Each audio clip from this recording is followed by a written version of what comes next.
Jika hikayat boleh dipesongkan, namun ilmu tetap menjadi panduan sepanjang hayat kerana sejarah tidak dapat diubah, bahkan diadaptasi.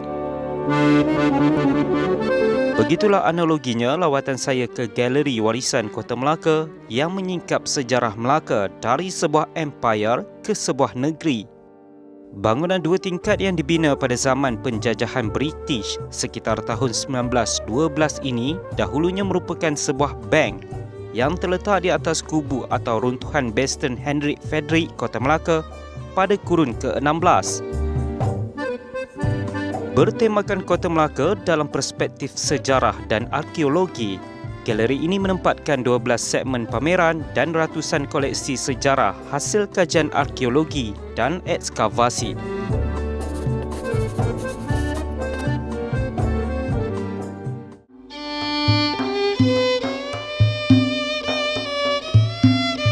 Dalam tahun 2007, bangunan ini telah dibeli oleh Jabatan Warisan Negara dan dijadikan sebagai pejabat sementara sehingga pada tahun 2017 kita telah buat baik pulih keseluruhan bangunan ini untuk dijadikan Galeri Warisan Kota Melaka.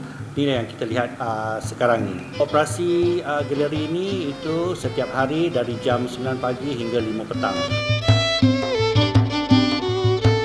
Tarikan yang ada di galeri ini ianya seperti yang kita tengok di level 1 dia ada seksyen Kesultanan Melaka, Melayu Melaka, Laut Melayu dan Pelabuhan Melaka, Jabatan Melaka, Khazanah Kekayaan Melaka, Melaka sebagai pusat perdagangan dunia, pendidikan ekologi Kota Melaka. Itu yang ada di aras bawah. Dan di aras 1 pula kita ada seksyen Kota Melaka dalam sejarah, Melaka di bawah kuasa asing, kemusnahan Kota Melaka, pelayaran Melaka, Melaka sebagai tapak warisan dunia UNESCO, pusat pendidikan ekologi Kota Melaka. Meninjau ke ruangan dalam bangunan ini pasti membuatkan anda terpegun dengan penemuan beberapa artifak dan monumen penting berkisarkan negeri ini.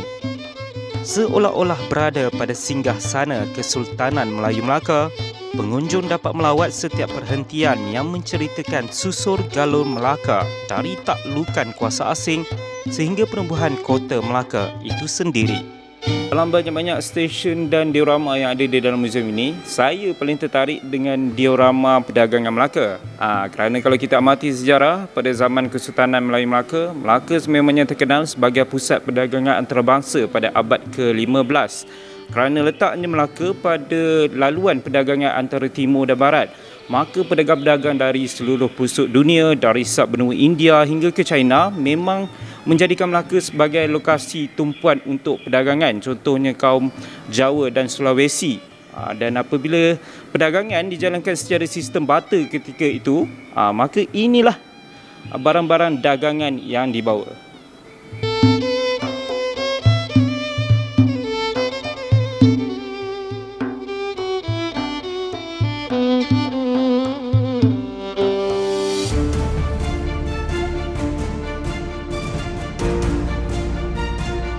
Ini pula model Kota Melaka daripada zaman 1511, telah melalui banyak fasa perubahannya, iaitu daripada zaman Kesultanan, zaman Portugis, zaman Belanda hingga kini.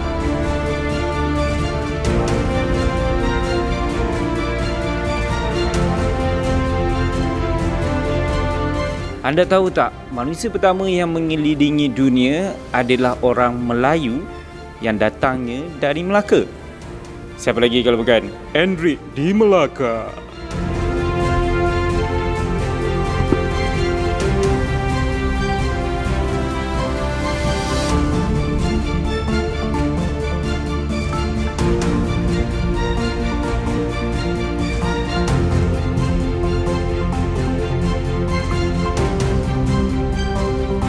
Tamatlah sudah pengalaman saya di Muzium Galeri Warisan Kota Melaka. Jadi orang Melaka yang ingin mempelajari sejarah tentang negeri Melaka dengan lebih mendalam, jangan lupa datang ke sini, kita gali dan kaji sejarah bersama.